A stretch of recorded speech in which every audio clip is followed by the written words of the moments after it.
अब ध्यान से मेरी बातों को सुनिएगा सब लोग।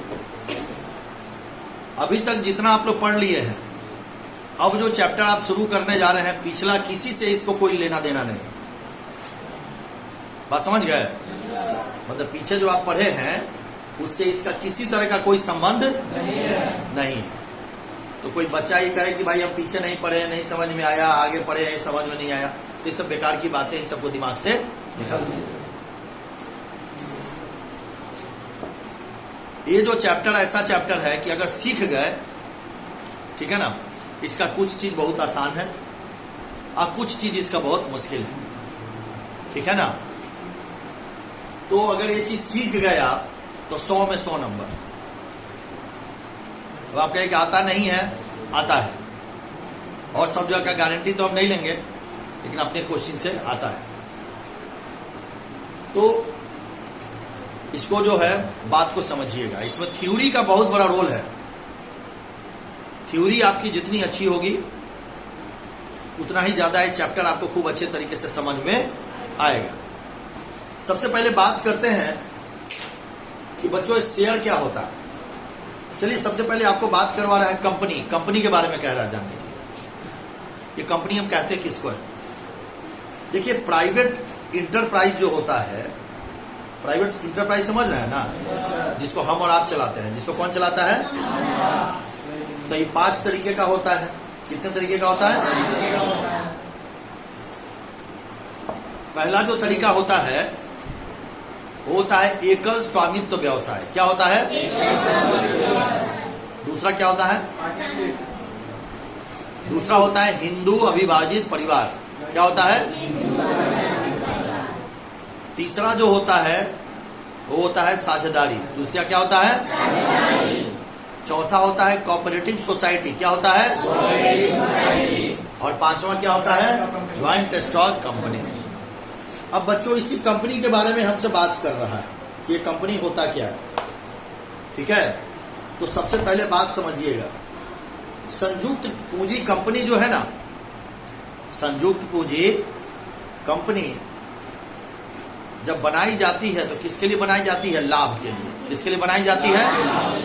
बोलते रहिएगा आप लोग, ठीक है ना। किसके लिए बनाई जाती है? लाभ के लिए। और ये क्या है? व्यक्तियों की एक ऐच्छिक संस्था है। व्यक्तियों की क्या है? व्यक्तियों की क्या है? ये क्वेश्चन 200% एग्जाम में आने वाला है। बात समझिए ना कि कंपनी को परिभाषित कीजिए जी। क्या कहें, ये लॉन्ग टर्म्स में आता है, लॉन्ग में, ठीक है। ऑब्जेक्टिव में भी रहता है लेकिन ये लॉन्ग में रहेगा, लॉन्ग, ठीक है। एक प्रैक्टिकल के साथ और में दे करके थ्योरी रहेगा। तो कहा कि कुछ व्यक्ति लोग मिल करके क्या बनाते हैं? ऐच्छिक संस्था। क्या बनाते हैं? क्लास में जैसे जैसे हम बोल रहे हैं ना वैसे से बोलिएगा, बहुत थ्योरी है इसमें। 3 चैप्टर पढ़िएगा तब जाकर के प्रैक्टिकल स्टार्ट होगा। बात समझ गए? तो ये क्या चीज है? एक अब इस संस्था में क्या होता है, कैपिटल जो है पूंजी, उसको छोटे छोटे टुकड़ों में हम बांट देते हैं। कैपिटल को क्या करते हैं? बांट देते हैं। कैसे? छोटे छोटे टुकड़ों में। इसको अंग्रेजी में बोलते हैं स्मॉल डेनोमिनेशन। अंग्रेजी में क्या बोलते हैं? बांट देते हैं। और जिसका मालिकाना हक सदस्यता के शर्त के अनुसार होता है। मालिकाना हक किसके अनुसार होता है? शर्त के अनुसार। कोई दिक्कत यहां तक? एकदम क्लियर है, ठीक है। तो अगर हम बात करें कंपनी के बारे में तो ये तो एक बेसिक बात हो गई कि कंपनी क्या है भाई। कुछ लोग मिल करके एक ऐच्छिक संस्था चलाते हैं। अगर 10 आदमी चलाता है संस्था तो वो जो संस्था है उसका एक नाम रहेगा और संस्था वो अपने नाम से जानी जाएगी, ठीक है। इसी परिभाषा में एक बहुत बड़े वैज्ञानिक थे जस्टिस मार्शल साहब, ठीक है। और लगभग joint stock company, companies act 1956 ने भी इसी तरीके से इसको डिफाइन किया। मैंने आपसे कहा बच्चों कि जैसे कंपनी का जब निर्माण होता है ना, तो इसका रजिस्ट्रेशन करवाना कंपलसरी हो जाता है। बगैर रजिस्ट्रेशन कराए कंपनी आप चला नहीं सकते। तो जब कंपनी का रजिस्ट्रेशन कराने जाइएगा तो वहां पर आपको ये बात ध्यान में रखना पड़ेगा कि इसका कानून कौन सा है। तो इसका कानून कौन बना हुआ है? Companies act 1956। बोलिए। और इसमें संशोधन हुआ कब? कंपनीज एक्ट 2013 में। कब संशोधन हुआ? Companies act 2000। इसमें क्या हुआ? संशोधन। क्या हुआ इसमें? ठीक है। तो संशोधन होता है तो क्या होता है? नियम में थोड़ा बदलाव आ जाता है, यही ना होता है। अब आगे देखिए, ध्यान से मेरी बात को समझिएगा। संशोधन जब हुआ तो उससे पहले कंपनीज लॉ 1956 में भी इसको परिभाषित किया गया, और उसके परिभाषा में कहा गया कि कंपनी एक अदृश्य संस्था है। क्या है? अब रिलायंस का रूपरेखा है क्या? रिलायंस क्या है? घोड़ा की कला है। बोलिए ना, रिलायंस क्या है? घोड़ा की कला है। मोटा है कि पतला है? नहीं ना है। लेकिन बताइए तो एक संस्था एक नाम से काम करती है कि नहीं करती है? ठीक है। इसको हम लोग बोलते हैं, इंग्लिश में बोलते हैं आर्टिफिशियल पर्सन। क्या बोलते हैं? अभी बताएंगे सब एक एक को, और हम लोग एक्सप्लेन करेंगे इसके विशेषता में। दूसरा, एक काम किसके अकॉर्डिंग टू करता है? कानून के अकॉर्डिंग टू। किसके अकॉर्डिंग टू काम करता है? कानून के अकॉर्डिंग टू। बात समझ रहे हैं? चलिए, बहुत अच्छी बात है। अब हम लोग बात करते हैं कि ये जो कंपनी है इसकी विशेषताएं क्या होती है। कंपनी की क्या होती है? विशेषताएं। इसको बहुत ही ध्यान से बेटा समझिएगा, इसके क्वेश्चन आना ही आना है। कंपनी की विशेषता में सबसे पहला कहता है कि क्या है? ऐच्छिक संस्था है, वॉलेंटरी एसोसिएशन है। बोलिए, क्या है? क्या है? हिंदी में बोलते हैं ऐच्छिक संस्था। क्या बोलते हैं? अंग्रेजी में क्या बोलते हैं? अंग्रेजी में क्या बोलते हैं? Voluntary association. इसका क्या मतलब होता है? इसका मतलब होता है कि कंपनी में जो सदस्य बना लिए जाते हैं वो कंपनी के ऊपर किसी भी तरीके का अधिकार का बात नहीं कर सकते हैं। आपने कंपनी अगर खोल भी दिया फिर भी कंपनी किस नाम से जानी जाएगी? अपने नाम से। किस नाम से जानी जाएगी? अगला पॉइंट, कृत्रिम व्यक्ति है। क्या चीज है? अरे बोलने में क्या जाता है? तुम उनको क्या कहे? कितना बार सुना? बोलो ना, कम से कम बोलोगे तो क्लास में याद होगा। क्या है? कृत्रिम व्यक्ति है। क्या है? अंग्रेजी में क्या बोलते हैं? Artificial person. अंग्रेजी में क्या बोलते हैं? मतलब ये पर्सन है, ये कैसे है? आर्टिफिशियली। कैसे है? कैसे है? तो 2 पॉइंट हो गया। अब आइए तीसरा, पृथक वैधानिक अस्तित्व है। पृथक वैधानिक, इसको हम लोग बोलते हैं सेपरेट लीगल एग्जिस्टेंस। क्या बोलते हैं? मतलब कंपनी जब आप शुरू बेटा कर लीजिएगा ना, सुनो ध्यान से, कंपनी जब आप शुरू कर लीजिएगा तो इसमें अब आप कुछ नहीं कर सकते हैं। सामान खरीदेगी कंपनी, बेचेगी कंपनी, ठीक है। सारा काम कंपनी अपने हिसाब से करेगी। किस हिसाब से करेगी? अपने हिसाब से। बस आप क्या है? संस्था को चला रहे हैं, उससे ज्यादा आपको कोई लेना देना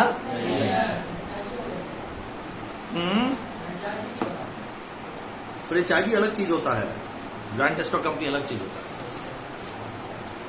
अब आइए, सीमित दायित्व। क्या है?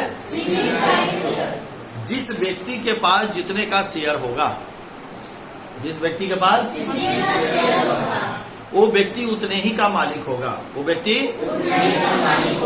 कोई दिक्कत? कहता है परपेचुअल सक्सेशन। इस बात को एकदम ध्यान से रखिएगा, इसको बोलते हैं शाश्वत अस्तित्व। हिंदी बड़ा मुश्किल है। शाश्वत अस्तित्व, ठीक है। और इंग्लिश में क्या बोलते हैं इसको? बोलिए ना, बस गोल हो गए। ध्यान में नहीं रहेगा तो कैसे सीखेगा? Perpetual succession. बोलिए 5 बार।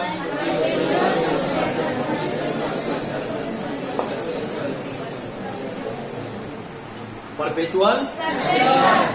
इसका मतलब होता है कि अगर 5 मेंबर हैं कंपनी में और 5 में से कोई एक आदमी मर गया या कोई दिवालिया हो गया, ठीक है ना, फिर भी कंपनी जैसे चल रही है वैसे ही चले। कोई दिक्कत? आगे आइए। एक होता है कॉमन सील, सार्व मुद्रा। जब भी आप कंपनी से कोई सामान खरीदते हैं तो कंपनी क्या मारती है? मोहर। क्या मारती है? मोहर। और उसका जो अधिकारी होता है वो क्या करता है? सिग्नेचर करता है। अधिकारी क्या करता है? इसको क्या बोलते हैं? सार्व मुद्रा। क्या बोलते हैं? नेक्स्ट होता है अंशों की हस्तांतरणीयता। अंशों की, इसको बोलते हैं ट्रांसफरेबिलिटी ऑफ शेयर। क्या बोलते हैं? क्या बोलते हैं? Transferability of share. कोई दिक्कत यहां पर? और ध्यान से सुनिएगा। प्रबंध तथा स्वामित्व अलग अलग होता है। प्रबंध का मतलब संस्था चलाने वाला, और स्वामित्व का मतलब जिसमें कंपनी खोला है, जिसने कंपनी दोनों क्या होता है? अलग अलग होता है। दोनों क्या होता है? कोई दिक्कत यहां तक? तो एक क्वेश्चन आपका रेडी हो गया। कंपनी की परिभाषा दीजिए और कंपनी की विशेषता बताइए। कोई दिक्कत यहां पर? कोई परेशानी?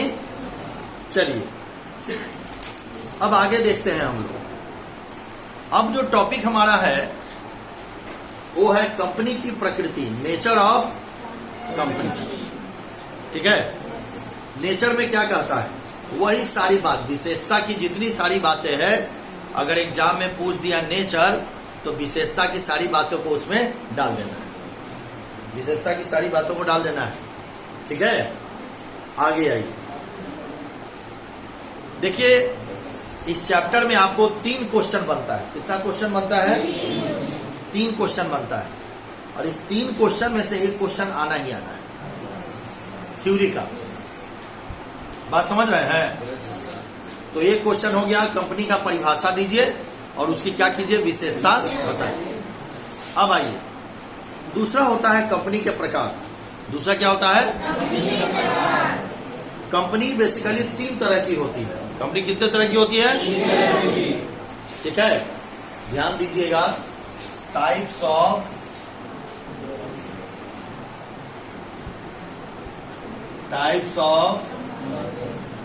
कंपनी। टाइप्स ऑफ कंपनी का कितना प्रकार होगा? पहला बोलिए, अंशों द्वारा सीमित कंपनी। बोलिए 5 बार।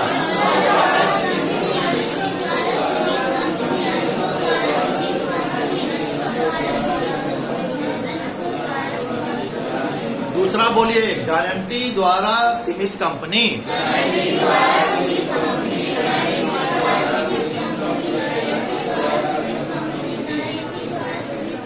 तीसरा बोलिए, असीमित company.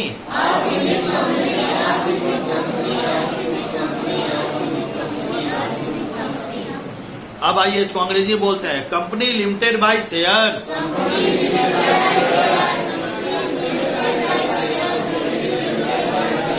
Company limited by guarantee.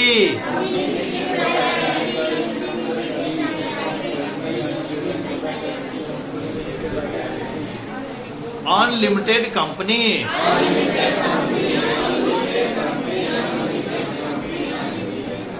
ठीक है?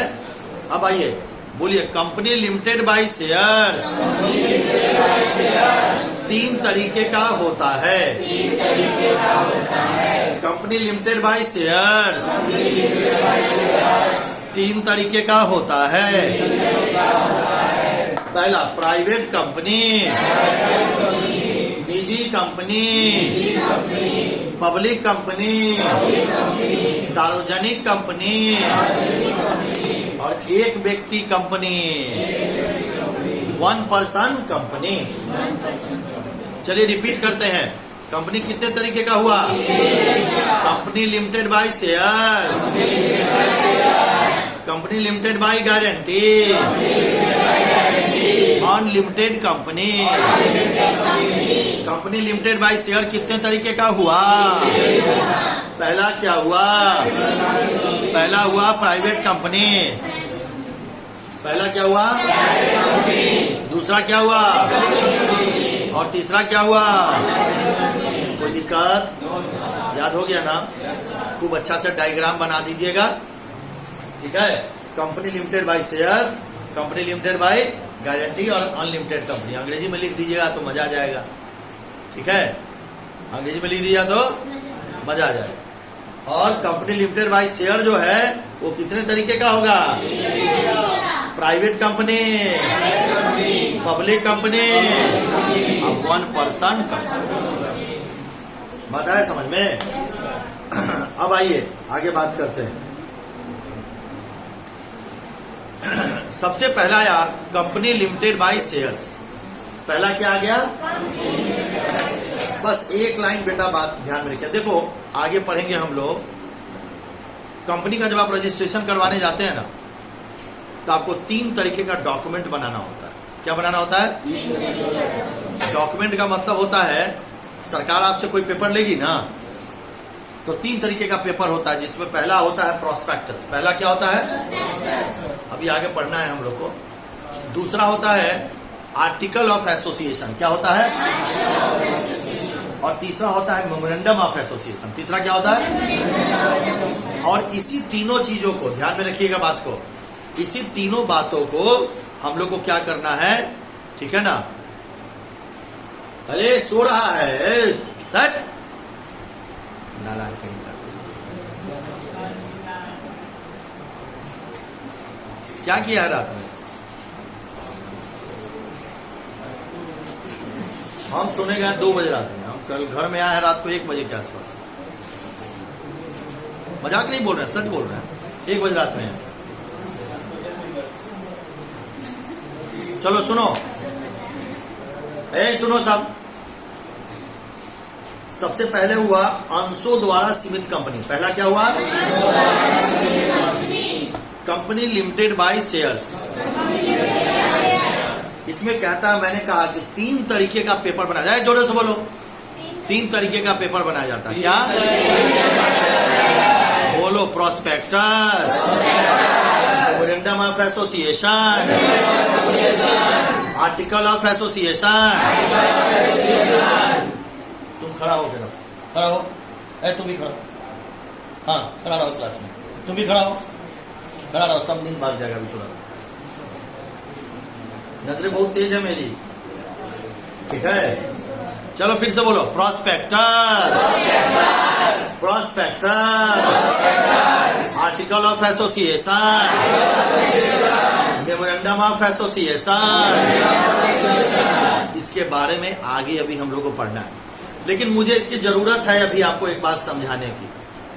मेमोरेंडम ऑफ एसोसिएशन को हिंदी में बोलते हैं पार्षद अंतर्नियम। क्या बोलते हैं? ध्यान से सुनिएगा कि अंशों द्वारा सीमित कंपनी हम कहेंगे किसको? अंशों द्वारा सीमित कंपनी। जोर से बोलना, ठीक है। अंशों द्वारा सीमित कंपनी कहेंगे किसको? एक लाइन जरा ध्यान से सुनो। एक ऐसी कंपनी जिसके सदस्यों का दायित्व, बोलो, पार्षद सीमा नियम के अनुसार शेयर की अद्यत राशि से अधिक नहीं होता है। किसी सदस्य ने अंशों की पूर्ण राशि चुका दी है तो उससे कोई राशि नहीं मांगी जाएगी। ऐसे कंपनी को बोलते हैं अंशों द्वारा सीमित कंपनी।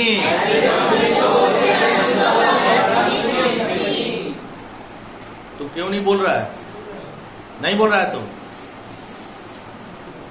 ठीक है, बोलो, ठीक है ना? सब याद करा देंगे। क्वेश्चन पेपर पलटिएगा, क्वेश्चन पेपर पलटिएगा। एक क्वेश्चन आपको दिखेगा 3 में से 1, ठीक है। आज जो लोग दांत ही कर रहे हैं पीछे बैठ के, वो ही आते रह जाएंगे, ठीक है ना। बड़का ट्रैक्टर पर चढ़ते रह जाएंगे, ही करते रह जाएंगे। ठीक है ना। हम अपना काम देखिए, धीरे धीरे सब कर लिए कि नहीं कर लिए। अब ध्यान से बात को सुनिएगा, बैठ जाइए दोनों आदमी और थोड़ा सा एक्टिव रहिए क्लास में, ठीक है। आगे आइए। अंशों द्वारा सीमित कंपनी बच्चों कितने तरह की हुई? 3 तरह की। सबसे पहले आया निजी कंपनी। सबसे पहले क्या आएगा? जिसको हम लोग प्राइवेट कंपनी कहते हैं। बच्चों, जो प्राइवेट कंपनी है, निजी कंपनी है, इसको होने के लिए कुछ शर्तें हैं। मतलब हम किस कंपनी को प्राइवेट कंपनी कहेंगे? हम किस कंपनी को? इसके लिए क्या है? कुछ शर्तें हैं। क्या है? कुछ शर्त नंबर 1 कि अंशों के हस्तांतरण आप नहीं कर सकते हैं, शेयर का ट्रांसफर आप नहीं कर सकते हैं। ये शर्त है, बात समझ रहे हैं ना। कोई भी प्राइवेट कंपनी में 200 से अधिक लोगों की संख्या नहीं होनी चाहिए। प्राइवेट कंपनी में कितने से संख्या नहीं होनी चाहिए? बहुत बढ़िया बात है। कंपनी किसी भी तरीके का शेयर और डिवेंचर मार्केट से नहीं ले सकती है। बोलिए।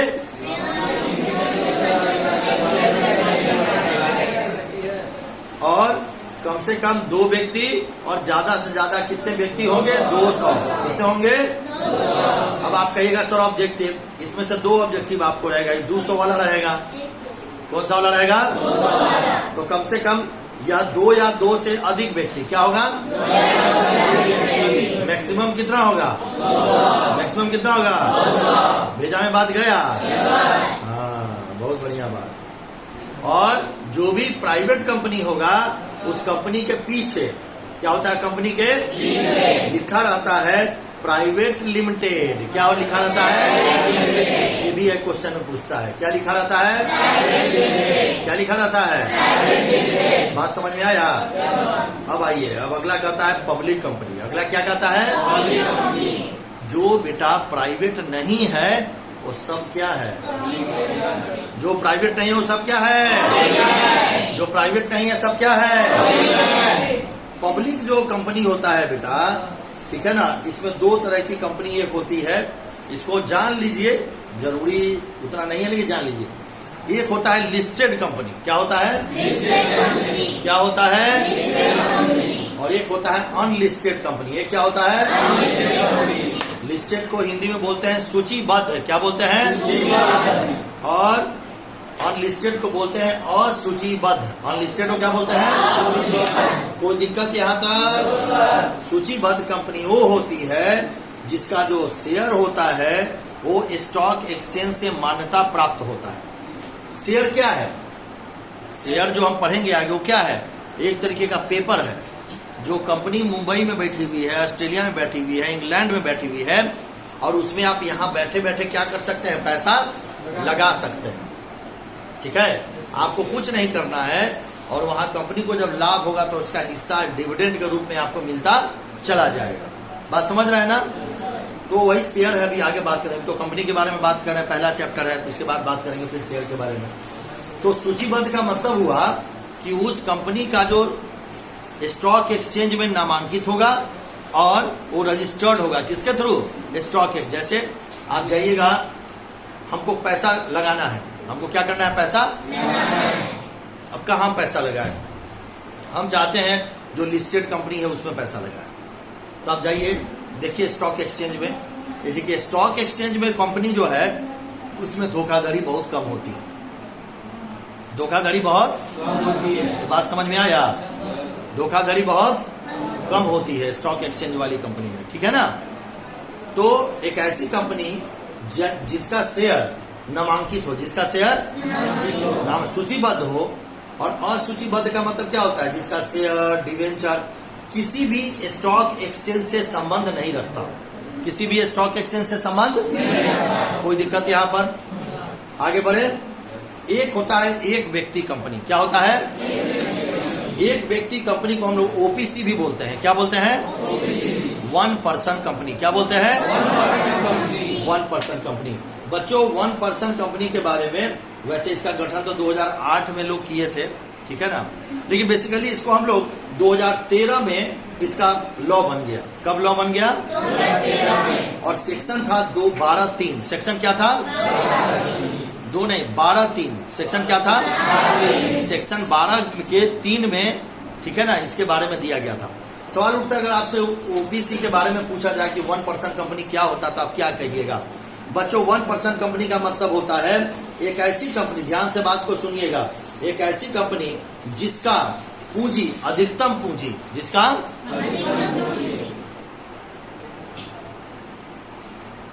इसका अधिकतम पूंजी 50 लाख से ज्यादा नहीं होना चाहिए। कितना से ज्यादा नहीं होना चाहिए? तो इसमें थोड़ा कंफ्यूजन है, ठीक है, शायद हमको लगता है कुछ चेंज हुआ है। 50 लाख लिख रहा है, देख लेंगे हम इसको एक बार, ठीक है।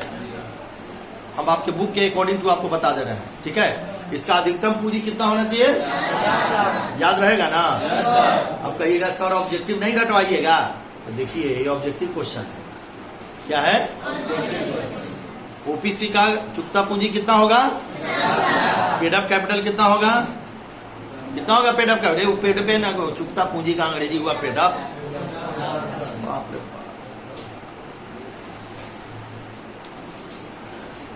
क्या हुआ? पेड अप कैपिटल क्या हुआ? कितना हुआ? अब आगे आओ, इसमें कम से कम एक लोग हो सकते हैं। कितने हो सकते हैं? और ज्यादा से ज्यादा कितने लोग हो सकते हैं? 15। ज्यादा लोग कितने हो सकते हैं?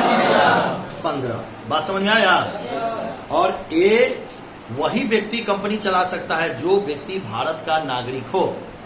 जो व्यक्ति भारत का नागरिक हो, जो भारत का नागरिक नहीं है वो व्यक्ति ये कंपनी चला नहीं सकता। इसमें औसत विक्रय जो है वो 2 करोड़ से अधिक नहीं होना चाहिए। औसत विक्रय, औसत विक्रय कितना नहीं होना चाहिए? चलिए आगे आइए। अगला है गारंटी द्वारा सीमित कंपनी। अगला क्या है? Company limited by guarantee.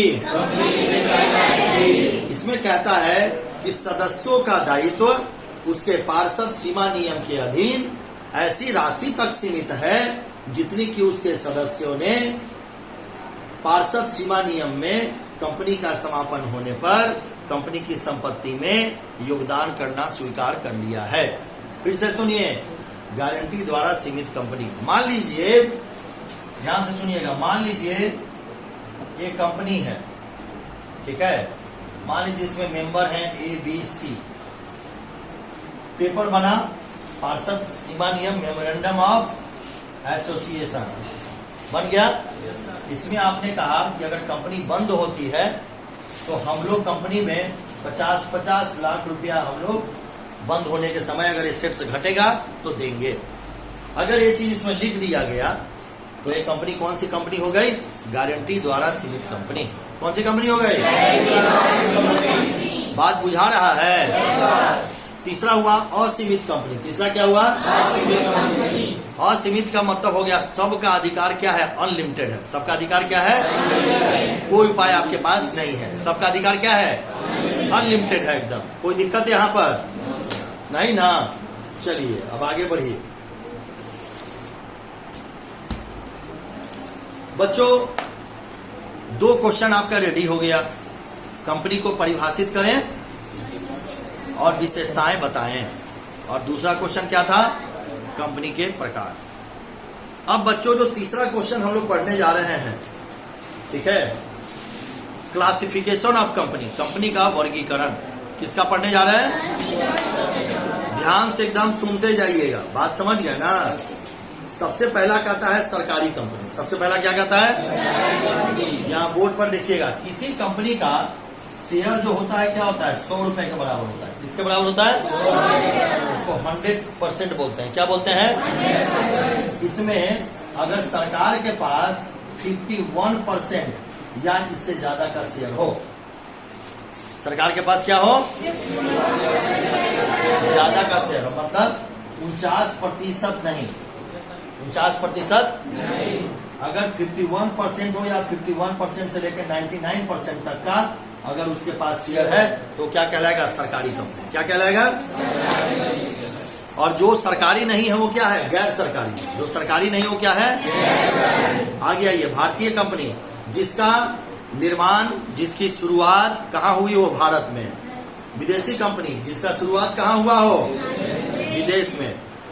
सूत्रधारी company, holding company, इसको बहुत ध्यान से समझिएगा। इसमें डिफरेंस भी आता है कभी कभी। होल्डिंग कंपनी, होल्डिंग कंपनी का क्या मतलब है? भारतीय एक ऐसी कंपनी जिसकी स्थापना एवं पंजीकरण, ध्यान से सुनिएगा, जिसकी स्थापना और पंजीकरण और भारत में हुआ हो, और दूसरा इसको किसी और कंपनी ने क्या कर लिया हो? क्रय कर लिया। किसी और कंपनी ने क्या किया हो? क्रय कर लिया। दूसरा होता है सब्सिडरी कंपनी, जो दूसरी कंपनी का नियंत्रण हो, जिसके ऊपर दूसरी कंपनी का मतलब दूसरी कंपनी को भी अपने साथ रख करके उसको चलाती हो, उसको हम लोग क्या बोलते हैं? Subsidiary company. उसके बाद होता है लघु कंपनी, छोटा कंपनी जिसका टर्नओवर बहुत कम होता है, छोटे लेवल पे व्यवसाय करती है। बृहद कंपनी, बड़े लेवल पे व्यवसाय करती है। पंजीकृत कंपनी, जिसका रजिस्ट्रेशन करवा लिया जाता है। वैधानिक कंपनी, जैसे bank of India, DVC, LIC, IDBI, जिसका निर्माण भारत सरकार करती है। जिसका निर्माण क्या करती है? भारत सरकार करती है, उसको क्या बोलते हैं? वैधानिक कंपनी। ठीक है, अब आगे आइए बच्चों, इसको पढ़ लीजिएगा, प्राइवेट कंपनी और पब्लिक कंपनी में डिफरेंस खूब अच्छा से पढ़ लीजिएगा घर पे। बात समझ गया ना? आगे आइए, तीसरा क्वेश्चन जो बनता है इस चैप्टर में, ठीक है, वो बनता है, अभी आपको बताए थे, कंपनी के प्रमुख प्रलेख। क्या बनता है? कंपनी के प्रमुख प्रलेख। इसको बोलते हैं हम लोग इंपॉर्टेंट डॉक्यूमेंट ऑफ कंपनी। क्या बोलते हैं? बच्चों, इंपॉर्टेंट डॉक्यूमेंट ऑफ कंपनी का मतलब हो गया, 3 तरीके का डॉक्यूमेंट आपको बनाना होता है। एक को बोलते हैं पार्षद सीमा नियम। क्या बोलते हैं? अंग्रेजी में बोलते हैं मेमोरेंडम ऑफ एसोसिएशन। क्या बोलते हैं? दूसरा होता है पार्षद अंतर नियम। क्या होता है? Article of association. और तीसरा होता है प्रविवरण, प्रोस्पेक्टस। सबसे पहले बात करते हैं पार्षद सीमा नियम क्या होता है। बच्चों, पार्षद सीमा नियम का मतलब होता है कार्य क्षेत्र, अधिकार, उद्देश्य, क्या पूंजी है, सब उस चीज में लिखा जाता है रजिस्टर में। क्या लिखा जाता है रजिस्टर में? कार्य क्षेत्र, उद्देश्य, सीमा, कितना पूंजी है लिखा जाता है, और उसी के आधार पर कंपनी आगे काम करती है। वो कंपनी का एक रूल बुक होता है। कंपनी का क्या होता है? उसको चार्टर्ड भी बोलते हैं। क्या बोलते हैं? चार्टर्ड भी बोलते हैं। ठीक है ना? नाम, स्थान, उद्देश्य, दायित्व, पूंजी, संघ, नामित, कहाँ से रजिस्टर्ड है, सबके बारे में लिखा रहता है। पार्षद अंतर नियम क्या होता है? किसी भी कंपनी को चलाने के लिए कुछ रूल्स और रेगुलेशन निर्धारित किए जाते हैं। क्या निर्धारित किए जाते हैं? उस रूल्स और रेगुलेशंस को फॉलो करने के लिए हम लोग को क्या बनाना होता है? पार्षद अंतर नियम। क्या बनाना होता है? ध्यान में रखिएगा, पार्षद अंतर नियम, रूल्स रेगुलेशन। क्या याद रखिएगा? Rules and regulation. बोलिए। और तीसरा होता है प्रोस्पेक्टस। प्रोस्पेक्टस का मतलब होता है कंपनी के बारे में पूर्ण रूपेण जानकारी। आप स्कूल कॉलेज में एडमिशन लेने जाते हैं तो सबसे पहले क्या करते हैं? प्रोस्पेक्टस मांगते हैं ना। तो प्रोस्पेक्टस में क्या होता है? कंपनी के बारे में पूरी जानकारी होती है। कोई दिक्कत यहाँ तक? आपका एक चैप्टर कंप्लीट हो गया। होमवर्क लिखिए।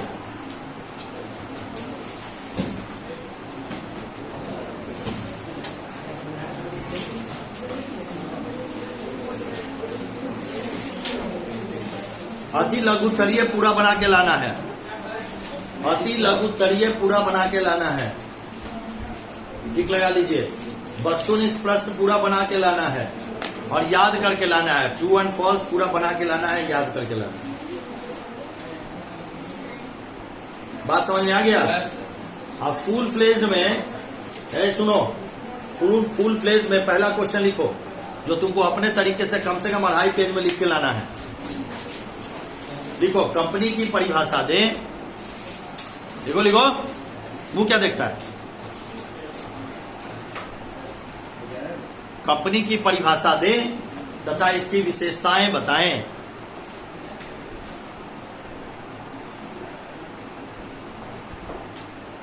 तथा इसकी विशेषताएं बताएं। दूसरा क्वेश्चन, कंपनी के प्रकार को परिभाषित करें।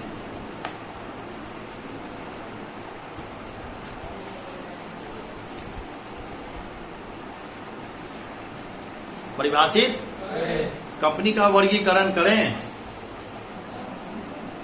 कंपनी का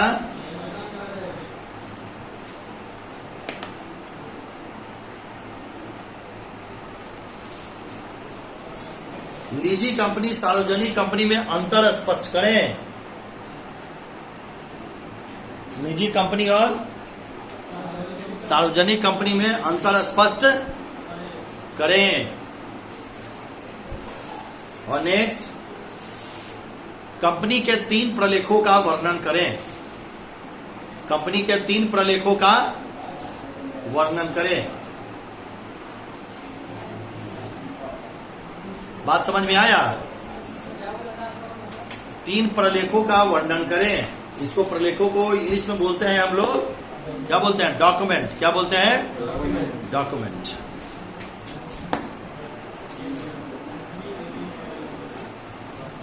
हो गया? तो ये अभी जो लिखवा है इसको कम से कम 2 पेज में, उसके बाद सारा अति लघु उत्तरीय, सारा ऑब्जेक्टिव और सारा ट्रू एंड फॉल्स। धन्यवाद आज के लिए, थैंक यू।